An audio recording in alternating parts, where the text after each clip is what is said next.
샬롬 반갑습니다. 사랑하는 성도님들, 이 아침에 하나님께서 말씀을 통해서 큰 은혜를 주시고 또 믿음을 더하시고 주님의 그 큰 사랑을 부어주셔서 우리가 이 어려운 또 연말 연시를 맞고 있지만은 이런 어려운 상황 속에서도 우리가 굴복하지 아니하고 주의 사랑 안에서 우리 믿음 잃지 않고 더욱 주님을 신뢰하며 나아갈 수 있는 큰 평강의 시간들이 되기를 바랍니다. 오늘 하나님이 주신 말씀 베드로전서 5장 8절부터 14절 말씀입니다. 근신하라 깨어라 너희 대적 마귀가 우는 사자같이 두루 다니며 삼킬 자를 찾나니 너희는 믿음을 굳건하게 하여 그를 대적하라. 이는 세상에 있는 너희 형제들도 동일한 고난을 당하는 줄을 알미라.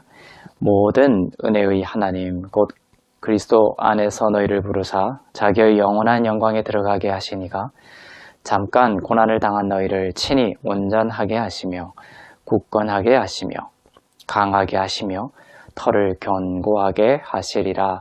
권능이 세세 무궁하도록 그에게 있을지어다. 아멘. 내가 신실한 형제로 아는 실로 안으로 말미암아 너에게 간단히 써서 권하고 이것이 하나님의 참된 은혜임을 증언하노니 너희는 이 은혜에 굳게 서라. 택하심을 함께 받은 바벨론에 있는 교회가 너희에게 문안하고 내 아들 마가도 그리하느니라. 너희는 사랑의 입맞춤으로 서로 문안하라. 그리스도 안에 있는 너희 모든 이에게 평강이 있을지어다. 너희 모든 이에게 평강이 있을지어다. 아멘. 우리가 신앙생활을 오래 하더라도 많은 경우에 문제 중 하나는 의의 터가 부실하다라는 것입니다. 의의 터가 부실하다. 죄에 대한 고백들이 많은 경우가 있지만 그런데 실제적으로는 의에 대한 그 고백과 선포가 너무나 빈약하다라는 것이 우리들이 흔히 겪고 있는 신앙의 큰 문제 중에 하나입니다. 이처럼 의에 대한 기초, 예수님의 십자가로 우리에게 주신 그 의에 대한 기초가 없기 때문에 우리에게는 죄를 이길 수 있는 실제적인 능력이 빈곤해지기 시작하는 것이죠. 사실 사단은 이러한 모습을 가장 좋아합니다. 우리는 지난주일 설교를 통해서 사단의 그 태고적부터의 변하지 않는 전략이 뭐라고 했습니까? 하나님의 보좌를 찬탈하는 것이라고 배웠습니다. 하나님의 보좌를 찬탈하는 것. 그것이 지금도 변하지 않는 사단의 근원적인 전략이다 라는 것이죠. 하나님의 보좌를 흔드는 것이 그 전략인데 하나님의 보좌의 기초는 뭐라고 했습니까? 의와 공의라고 했습니다. 시편 89편 14절에서 우리는 그것을 확인했습니다. 이 십자가의 공로가 완성된 이후에 사단이 보좌를 흔드는 전략은 십자가가 있었음에도 불구하고 예수님이 십자가에서 승리하셨음에도 불구하고 믿는 자들이 여전히 공의의 심판 아래에 있다. 이렇게 믿게 하는 것이 사단의 전략이라는 것입니다. 공의의 하나님께서 우는 사자와 같은 화나고 진노한 모습으로 너를 대하고 있다라는 생각과 믿음을 심어주는 것입니다. 은혜의 하나님에 대한 믿음을 사단은 훔치고 도둑질합니다. 그래서 멸망까지 이르게 하는 것이죠. 사단의 이 게임에 빠져서 우리가 하나님을 우는 사자와 같다라고 생각하고 십자가에도 불구하고 여전히 하나님께서 나의 죄를 기억하시면서 나를 심판하시고 정죄하고 있다라는 그 믿음에 빠져든다면 그때부터 우리의 삶은 뭐가 주장하느냐? 그때부터 우리의 삶은 죄가 주장하고 사망이 주장하는 어둠의 시간들을 더욱 경험하게 되는 것이에요. 고난 가운데 있을 때에 그 고난을 이기는 방법은 하나님을 은혜의 하나님으로 바라보는 그 관점에서부터 출발하는 것입니다.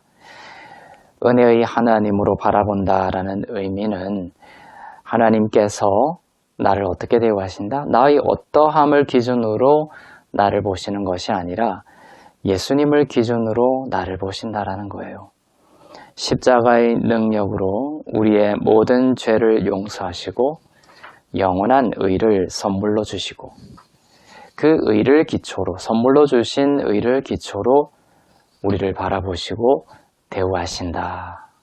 그것이 우리가 하나님을 은혜의 하나님으로 바라보는 중요한 관점의 하나의 모습입니다. 즉 믿음으로 말미암아 우리가 의롭게 되었습니다. 그 진리 위에 우리의 믿음을 세우는 것입니다. 마귀를 대적하는 것은 우리가 마귀와 맞서서 칼싸움 하듯이 마귀와 맞서서 우리가 직접 싸우라는 뜻이 아닙니다.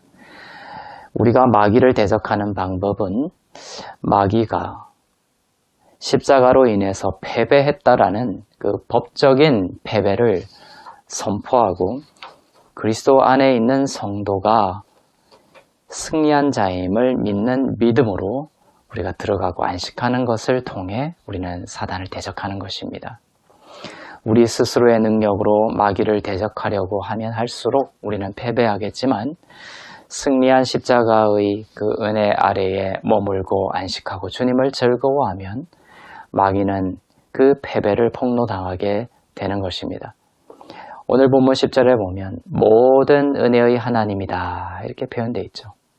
은혜의 하나님이다. 이것도 참 좋지만 앞에 모든 파스, 헬라어로 파스, 모든 은혜의 하나님이다 이렇게 되어 있어요. 그리고 그 다음에는 부르심으로부터 영광에 이르기까지 친히 은혜의 하나님께서 온전하게 하시고 굳건하게 하시고 강하게 하시고 털을 견고하게 하신다 이렇게 약속하고 있습니다. 우는 사자와 같은 하나님의 그 모습과 대비되는 모습이죠. 모든 은혜의 하나님입니다. 우리를 부르실 때 딱 그 순간에만 은혜로 되는 것이 아니다라는 거예요. 부르실 때, 즉 우리가 믿을 때에만 은혜가 아니라 믿고 난 이후 영광에 이르기까지 모든 성도들의 그 영적인 여정이 은혜 아래에 있기를 하나님은 원하신다라는 것입니다.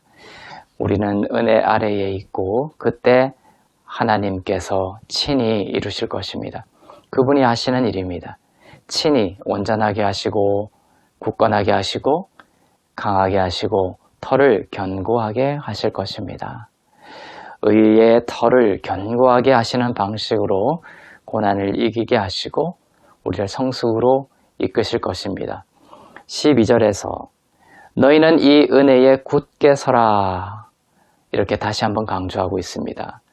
근신하여 깨어라 이렇게 오늘 본문에서 또 말하고 있는데 근신하여 깨어라 이것의 의미는 바로 은혜 아래 굳게 서 있으라는 것입니다. 은혜 아래 잠잠히 머물러 있으라는 것입니다. 은혜에서 멀어지지 말라는 것입니다. 고난이 와도 그 고난과 나를 비교하지 않고 그 고난과 나의 능력을 비교하지 말라는 거예요. 고난과 승리한 십자가 그것을 비교해야 됩니다. 그 고난과 지극히 높으신 예수님을 비교해야 합니다. 그렇게 한다면 그렇게 커 보이던 고난이 십자가 앞에서 초라해지고 무력하게 될 것입니다. 그 고난이 고난 아닌 것으로 우리에게 다가오게 될 것이고 그 고난이 그 십자가의 승리 앞에 또한 무너지고 우리는 그 고난을 이길 수 있는 새로운 힘을 얻게 되는 것이죠. 도리어 그 고난이 축복으로 바뀌게 되는 초자연적인 은혜를 경험하게 될 것입니다.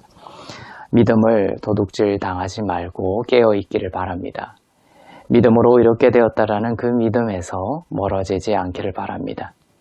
나는 그리스도 안에서 은혜 받은 자이고 하나님이 축복하시는 자이고 사단이 어쩌지 못하는 영원한 생명을 가진 자이고 성령께서 영원히 나와 함께 하는 자라는 그 믿음 위에 굳건히 설 수 있기를 바랍니다. 오늘도 큰 평안이 여러분 가운데 임하기를 바랍니다.